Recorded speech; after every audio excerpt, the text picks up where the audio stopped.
वक्फ तरमीमी bill को parliament में कराएंगे मंजूर। अक़लियती उम्र के मरकजी वजीर रहमान खान की यकीन दहानी।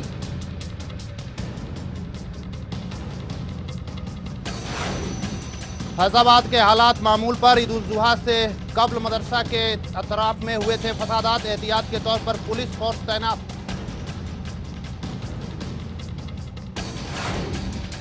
मरकजी वजीर ज़राअत तारिक अनवर ने की मुसलमानों को बेदार होने की तकलीम। कहा अक़लियतों से मुतल्लिक को हो रहे हैं कौमों पर रखनी होगी नजर।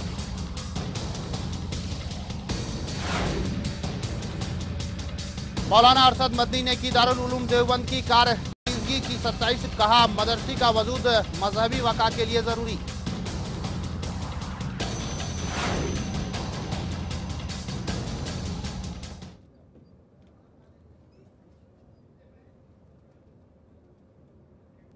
आदाब, मैं हूं राजेश कुमार। पेशे खिदमत है मंजरनामा। मुसलमानों को बेदार होने की जरूरत है। कोई भी कौम उस वक्त तक तरक्की नहीं कर सकता जब तक वो अपने हक को लेकर संजीदा न हो। अक़लियत उमर के मरकज़ी वजीर के रहमान खान ने ये बातें दिल्ली के इंडिया इस्लामिक सेंटर की जानिब से अपने एजाज में मुनक़िद कर तरकीब में कहा। पेश है एक खास रिपोर्ट।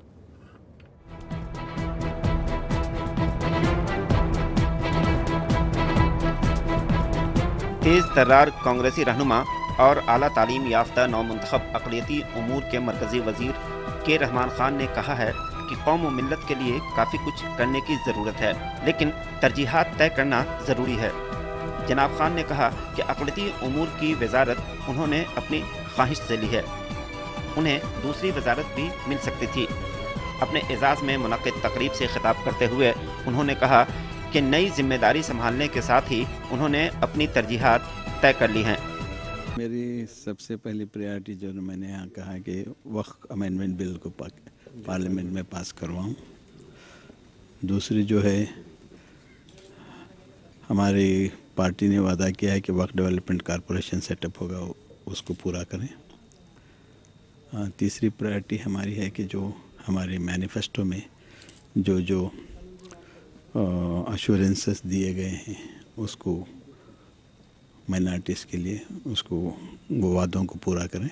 अक़लियतों के लिए कर्नाटक में बेहतर काम करने के लिए शोहरत हासिल करने वाले के रहमान खान ने कहा कि सच्चर कमेटी की सिफारिशात को नाफिज करना भी उनकी तरजीहात में शामिल है।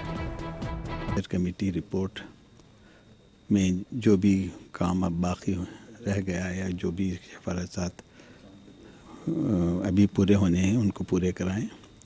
और ये जो लोगों में एक ये समझ रहे हैं कि सच्चर कमेटी इम्प्लीमेंट नहीं है, हुकूमत ने सच्चर कमेटी को ईमानदारी से इम्प्लीमेंट करने की कोशिश की है। कहीं लोगों को ये इसकी इतलात नहीं है या कोई सिस्टम में कुछ खामियां हैं जिससे ये एहसास नहीं हो रहा है कि सच्चर कमेटी इम्प्लीमेंट नहीं हो रहा है। वो इस तरह के जो भी सिस्टम में दूरियां हैं उसको निकाल कर सच्चर कमेटी की रिपोर्ट को पूरी तरह से इम्प्लीमेंट किया जाए। ये मेरे प्रायोरिटीज़ रहेंगे। के रहमान खान ने कहा कि हुकूमत के साथ साथ मुसलमानों को भी बेदार होने की ज़रूरत है ताकि ज़रूरतमंदों तक हुकूमत की स्कीम को पहुंचाई जा सके। उन्होंने कहा कि अक़लियतों में तालीमी शरह में इजाफे के लिए वो अगले 5 साल के लिए एक एजुकेशन काउंसिल बनाने का इरादा रखते हैं। स्कॉलरशिप प्रोग्राम्स हैं और जो एक प्लानिंग करने की कोशिश कर रहा हूँ कि आने वाले 5 साल में माइनॉरिटीज़ की जो एजुकेशन अपलिफ्टमेंट के लिए कितना इन्वेस्ट होना चाहिए और क्या क्या इन्वेस्टमेंट इससे कहीं से ला सकते हैं। तो एक 5 ईयर प्लान जैसा एक प्लानिंग काउंसिल बना के वो कौम के सामने और हुकूमत के सामने पेश किया जाए। मरकजी वजीर बराए अक़लियती उमूर जनाब खान ने कहा कि हिंदुस्तानी मुसलमानों को अपनी तरजीहात तय करनी होंगी। मैंने कहा कि मुसलमान कभी प्रायोरिटी डिफाइन नहीं किया है। हिंदुस्तान में मुसलमान को ये ज़रूरी है कि वो प्रायोरिटी करें कि यानी कि किसी कौम को क्या तालीम हमारी प्रायोरिटी है, क्या तहफ़्फ़ुज़ हमारी प्रायोरिटी है, क्या मुस्लिम पर्सनल लॉ हमारी यानी प्रायोरिटीज़ जो है उसको लेके हमको जाना है। तो समझते हैं हम कि वो जब हम एक प्लेटफार्म पे आके अगर हमें 1, 2, 3 जैसा आपने मुझे कहा पूछा कि आपकी प्रायोरिटीज़ क्या हैं, इस तरह से कौम के भी प्रायोरिटीज़ होना चाहिए। तकरीब से खिताब करते हुए मरकजी वजीर ने कहा कि मुसलमानों को भी अपने हक के लिए मुतहर्रिक होना होगा। कोई भी काम हो जब तक पब्लिक इन्वॉल्वमेंट नहीं होता और जिसके लिए ये प्रोग्राम बने रहे वो इन्वॉल्व नहीं होंगे, उनमें वो बेदारी नहीं है, तो कोई स्कीम नहीं चल सकती। तो इसलिए मैंने कहा कि टोटल इन्वॉल्वमेंट होना चाहिए कम्युनिटी के डेवलप में, तभी जो हम आगे बढ़ सकते हैं। तकरीब से खिताब करते हुए इंडिया इस्लामिक कल्चरल सेंटर के सदर सिराजुद्दीन कुरैशी ने कहा कि गर्चे रहमान खान साहब एक बड़े रहनुमा हैं और कौम व मिल्लत के लिए उनके इरादे भी काफ़ी मजबूत हैं, लेकिन उनकी वजारत के पास इख्तियारात कम हैं, इसलिए उन्हें काफ़ी दानिशमंदी और तेज़ी से काम करने की ज़रूरत है। इस मौके पर दिल्ली अक़लियती कमीशन के चेयरमैन सफदर एच खान ने कहा कि ये सच है कि वजारत छोटी है, लेकिन वज़ीर मोहतरम का कद इतना बड़ा है कि वो कम मुद्दत में ही अक़लियतों के लिए काफ़ी कुछ कर जाएंगे, ऐसा उनका यकीन है। तकरीब से कई दीगर रहनुमाओं ने भी खिताब किया और मरकजी वजीर के रहमान खान से अक़लियतों के मसाइल हल करने की अपील की।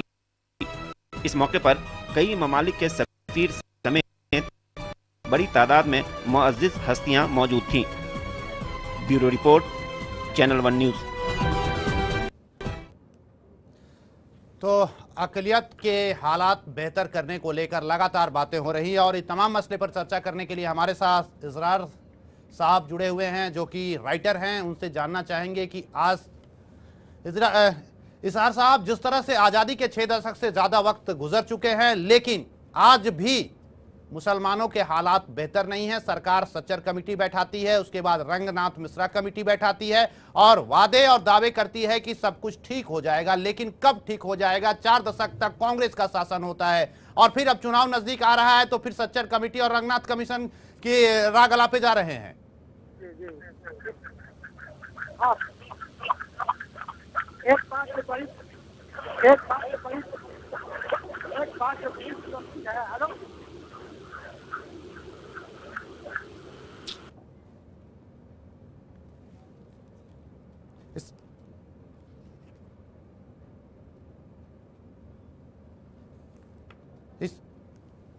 और आपको बता दें कि लगातार बातें की जा रही है, लेकिन सिर्फ बातें हो रही हैं, वादे किए जा रहे हैं, लेकिन हालात आज भी बद से बदतर है। जिस तरह से सच्चर कमेटी की रिपोर्ट आई है और उसके बाद उसमें साफ कहा गया है कि हिंदुस्तान में जिस तरह से अल्पसंख्यकों के हालात हैं काफ़ी चिंताजनक हैं। आज़ादी के 6 दशक से ज़्यादा वक्त गुजर जाने के बावजूद भी अभी तक हालात बेहतर नहीं हो पाए हैं। और उसके बाद रंगनाथ मिश्रा कमेटी भी बैठाई गई, लेकिन सरकार हर बार वादा कर रही है कि सच्चर कमेटी, रंगनाथ मिश्रा कमेटी को लागू किया जाएगा, लेकिन अभी तक ना तो सच्चर कमेटी के सिफारिशों को लागू किया गया है और ना ही रंगनाथ मिश्रा कमेटी के रिपोर्ट को लागू किया गया है। अल्पसंख्यकों की स्थिति की अगर बात कर ली जाए तो चाहे एजुकेशन का मामला हो, चाहे हेल्थ का मामला हो, हालात बड़े ही बद से बदतर हैं, दयनीय हैं। हालांकि अब मरकजी वजीर रहमान खान साहब का दावा है कि सच्चर कमेटी की जो रिपोर्ट है, जो सिफारिश की गई है, उसे लागू किया जाएगा और इससे देश के जो अल्पसंख्यक समाज है, जो तबका है, उसे ज़्यादा से ज़्यादा फायदा होगा। लेकिन वहीं पर विपक्षी पार्टियों का कहना है कि अब जो सरकार सच्चर कमेटी और रंगनाथ मिश्रा कमेटी की जो रिपोर्ट लागू करने की बात कर रही है, ये सिर्फ एक चुनावी स्टंट है। और इस पूरे मसले को लेकर एक बार फिर राजनीतिक तेज हो गई है और ये बड़े ही दुर्भाग्य की बात है कि जिस देश की ज़्यादातर आबादी अगर गरीबी की शिकार हो तो निश्चित रूप से कहा जा सकता है कि वो देश तरक्की नहीं कर पाएगी। लेकिन अब देखना दिलचस्प होगा कि सरकार क्या इस बार 2014 से पहले सच्चर कमेटी की रिपोर्ट, जो सिफारिश सच्चर राजेंद्र सच्चर, जस्टिस राजेंद्र सच्चर ने की थी, उसको लागू करती है या फिर वादे वादे ही रह जाते हैं। और इन तमाम मसले पर बात करने के लिए हमारे साथ डॉक्टर रहमतुल्लाह साहब हमारे साथ जुड़ चुके हैं। डॉक्टर साहब, जो स्थिति सच्चर कमेटी लागू करने की बात सरकार कर रही है, यूपीए गवर्नमेंट कर रही है, उसके बाद रंगनाथ मिश्रा कमेटी भी लगा दी गई, लेकिन अभी तक अल्पसंख्यकों को लेकर सरकार की संजीदगी सामने नहीं आ रही है। राजेश, आपने ठीक कहा कि हुकूमत कई बार ये वादा कर चुकी है, कई बार उन्होंने अवाम से ये खिताब करते हुए भी जलसे जुलूस में उसने कहा कि वो सच्चर कमेटी की सिफारिशात है या रंगनाथ मिश्रा कमीशन, जैसा कि आपने कहा कि रंगनाथ मिश्रा कमीशन ने जो सिफारिशात की है उसको वो नाफिज हर कीमत पर करेगी और मुसलमानों की फलाह बहबूदी के लिए हर मुमकिन कोशिश करेगी। लेकिन मुझे लगता है, जैसा कि आपने खुद कहा, कि कांग्रेस की हुकूमत आज़ादी के बाद से है और लगभग 50 आधी सदी से ज्यादा हुकूमत कांग्रेस ने की है, उसके बावजूद मुल्क के जो मुसलमान हैं उनके हालात जस के तस हैं, उसमें कोई बेहतरी नहीं आ रही है। ये पहली बार है कि अक़लियती उमूर के वजीर के रहमान खान ने कहा कि उन्होंने क्या प्रायोरिटीज होंगी, क्या वो तय कर रहे हैं कि वो तय कर चुके हैं कि मुसलमानों के लिए कुछ ही काम किए जाएं, लेकिन वो मुस्तहकम हो, मजबूती से किए जाएं, ताकि इसका फायदा मुसलमानों तक पहुंचे और ये आम लोगों को भी दिखे कि मुसलमानों के लिए हुकूमत क्या कुछ कर रही है। उन्होंने के रहमान खान साहब, जो कल इस्तकबालिया में इंडिया इस्लामिक सेंटर में एक इस्तकबालिया था, उसमें उन्होंने साफ कहा कि इसके लिए मुसलमानों को भी आगे आना होगा, कि हुकूमत की जो पॉलिसी है, हुकूमत जो मुसलमानों के लिए जो फंड देती है, उसको आम लोगों तक पहुंचाने के लिए मुसलमानों को भी सरगर्म रहना पड़ेगा। खास करके मुसलमानों के वो तबका को जो तालीम याफ्ता है, उन्हें बेदार होना पड़ेगा और उन्हें आगे बढ़कर जो हुकूमत की पॉलिसी है, जो हुकूमत के फंड हैं, वो आम लोगों तक पहुंचे, उसके लिए भी आगे आना पड़ेगा। तो के रहमान खान साहब के कंधे पर जो अभी अक़लियती उमूर के वजीर बने हैं, मरकजी वजीर बने हैं, ये काफी तेज तर्रार कांग्रेसी रहनुमा माने जाते हैं। ये कर्नाटक से आते हैं, ये वहाँ कर्नाटक में ये कई ओहदे पर फायज थे, वहां वो वजीर थे, और कर्नाटक में जब ये अक़लियती कमीशन के चेयरमैन हुआ करते थे, उस वक्त ये मुसलमानों के लिए इन्होंने इतना अच्छा काम किया था कि मुल्क में लोग इन्हें एक मुसलमानों के बहीखा और मुसलमानों का सच्चा हमदर्द के रूप में की हैसियत से इनको जानते हैं। डॉक्टर साहब, एक सवाल है, वक्त काफी कम है, 2014 में चुनाव होने हैं, वैसे में क्या उम्मीद की जा सकती है? रहमान साहब के हाथों में ऐसा कौन सा जादू की छड़ी है कि सब कुछ अगर एक बार छड़ी घुमाएंगे और अल्पसंख्यकों के तमाम मसले हल हो जाएंगे?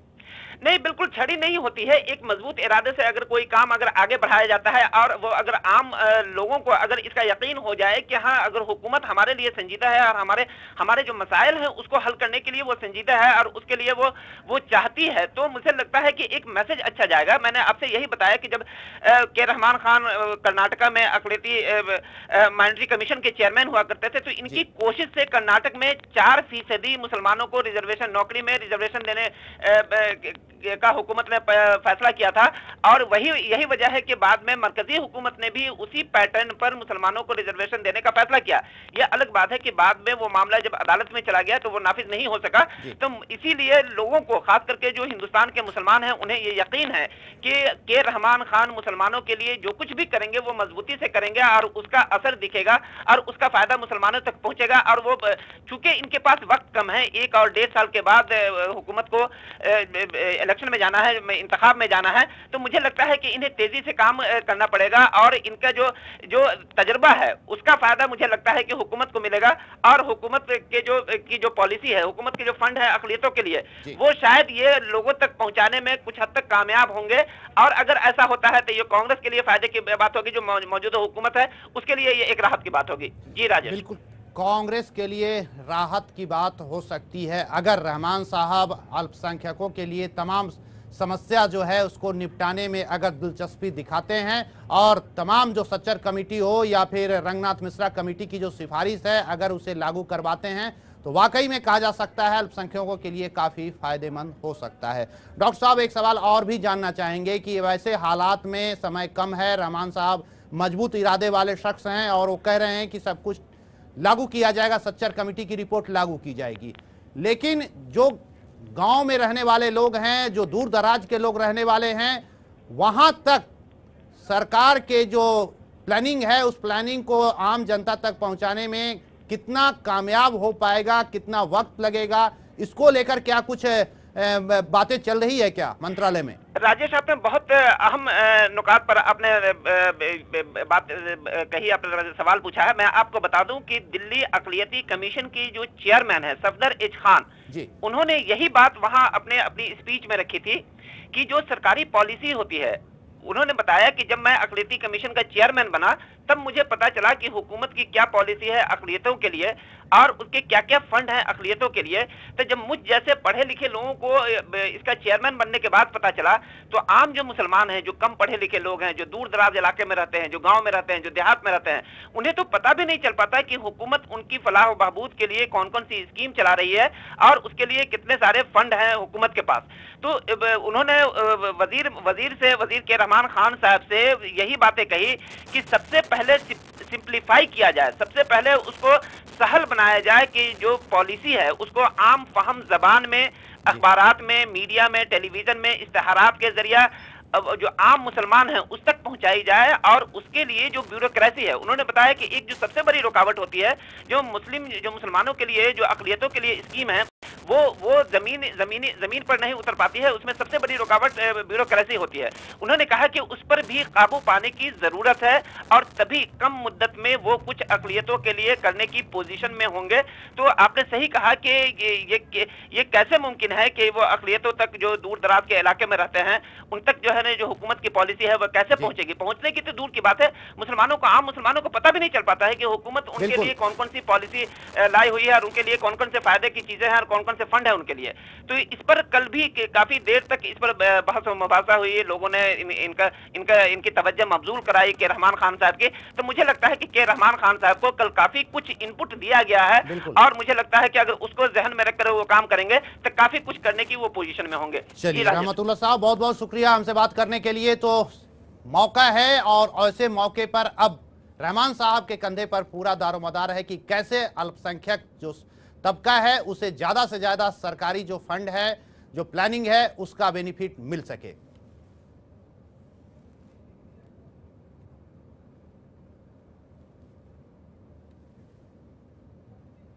मुंबई हमले के मुजरिम आमिर अजमल कसाब को फांसी दिए जाने पर दारुल उलूम के प्रेस तर्जुमान आदिल सिद्दीकी ने कहा है कि हिंदुस्तान के हर शहरी को अदालत का एहतराम करते हुए फैसले को कबूल करना चाहिए।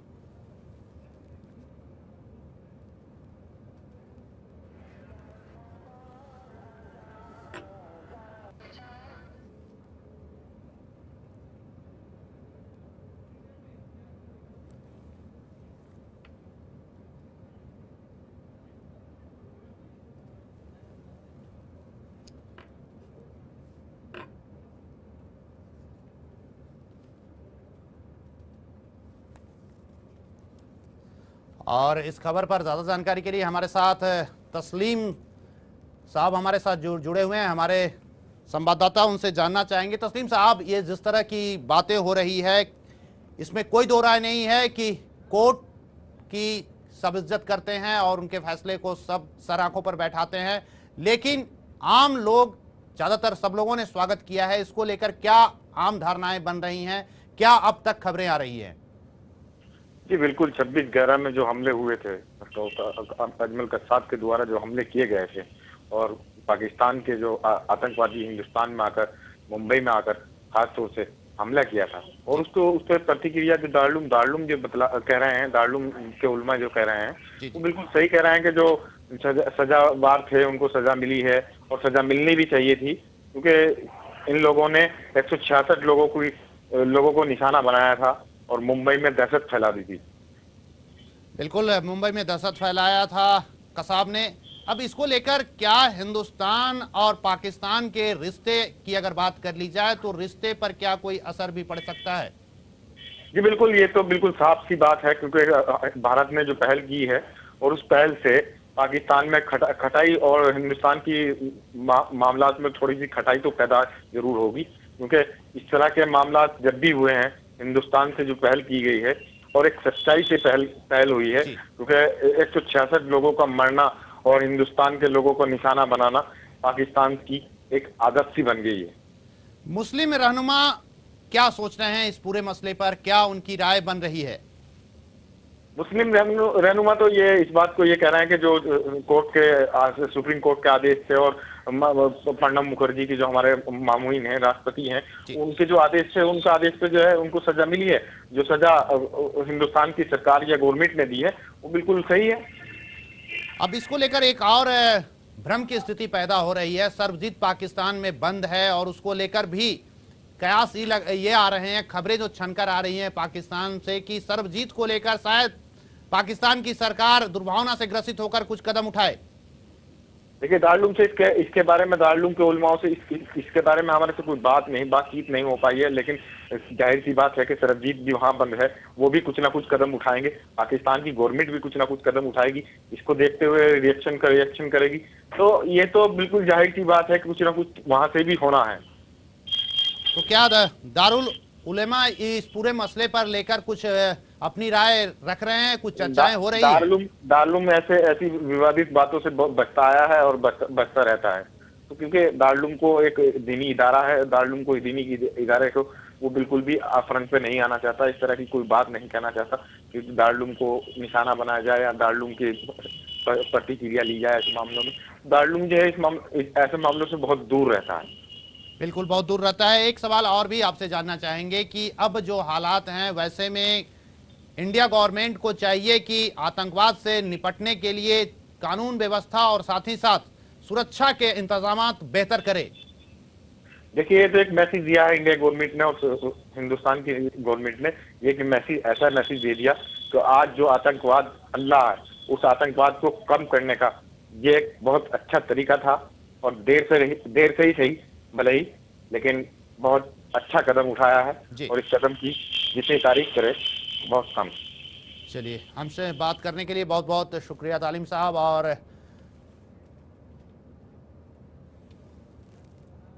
और आपको बता दें कि ये मुंबई हमले के मुजरिम आमिर अजमल कसाब को फांसी दिए जाने के पर दारुल उलूम के प्रेस तर्जुमान आदिल सिद्दीकी ने कहा है कि हम कोर्ट का सम्मान करते हैं।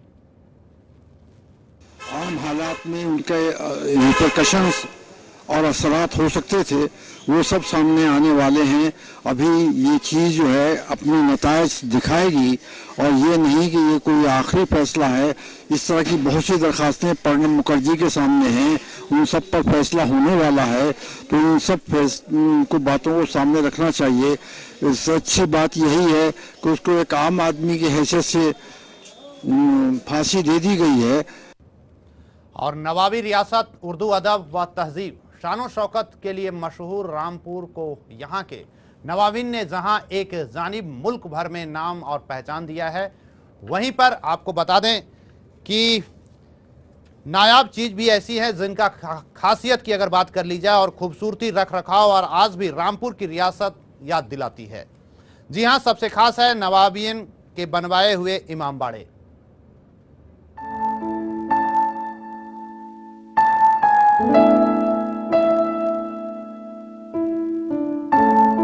वैसे तो आमतौर पर लखनऊ के इमाम बाड़े उत्तर प्रदेश में अपनी शान और शौकत के लिए जाने जाते हैं, लेकिन अगर खूबसूरती और रखरखाव की बात करें तो रामपुर के इमाम बाड़े लखनऊ से भी ज्यादा सजावटी और खूबसूरत माने जाते हैं। उसकी वजह रामपुर का भी नवाबी रियासत रहना है। अब आपको लिए चलते हैं 1949 में नवाबीन के बनाए हुए कोठी खास बाग के इमाम बाड़े में।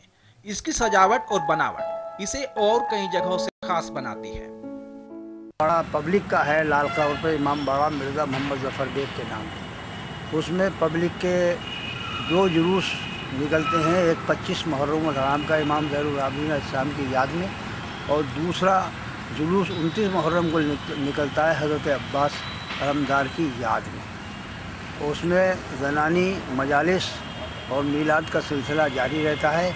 इस इमाम बाड़े की ख़ुसूसियत यह है कि इसको लोग मौजाती इमाम बाड़ा कहते हैं। इसमें मौजात होते रहते हैं। इमामबाड़े का बाहरी नक्शा और संगमरमर की नक्काशी देखकर इसका अंदाजा तो हो ही जाता है कि नवाब रामपुर ने इनको कितनी तरजीह से बनवाया होगा। लेकिन इसकी सबसे बड़ी खूबी यह है कि नवाबियत खत्म होने के बाद भी इनकी सजावट में कोई कमी नहीं आई है। इनमें मौजूद चांदी और सोने के अलम शरीफ और उनकी सजावट देखने के काबिल है और यहाँ के लोगों का दावा है कि इस जैसी सजावट लखनऊ के इमामबाड़ों में भी नहीं मिलती। रामपुर की खुसूसियत ये रही कि नवाबीन के दौर में जिस तरीके से अज़ा यहाँ बरपा थी, अज़ादारी और मजालिस का सिलसिला आज भी उसी शान और शौकत से बाकी है। उसकी सबसे बड़ी वजह यह है कि उन लोगों ने एक ऐसा यहाँ पर सिस्टम शुरू कर दिया था अपने ही ज़माने से, ख़ास तौर से नवाब रज़ा अली ख़ान ने वक्फ करके, कि वो सिस्टम आज तक जारी है। उसी शान और शौकत के साथ मजलिसें हो रही हैं, उसी शान और शौकत के साथ जुलूस उठ रहे हैं और बाकायदा प्रशासन उसमें इन्वॉल्व होता है, वो साथ साथ रहता है। दरअसल नवाबियत खत्म होने के बाद भी यहाँ के इमामबाड़ों की देखरेख की जिम्मेदारी एक तरह से नवाब खानदान के हाथ में ही है।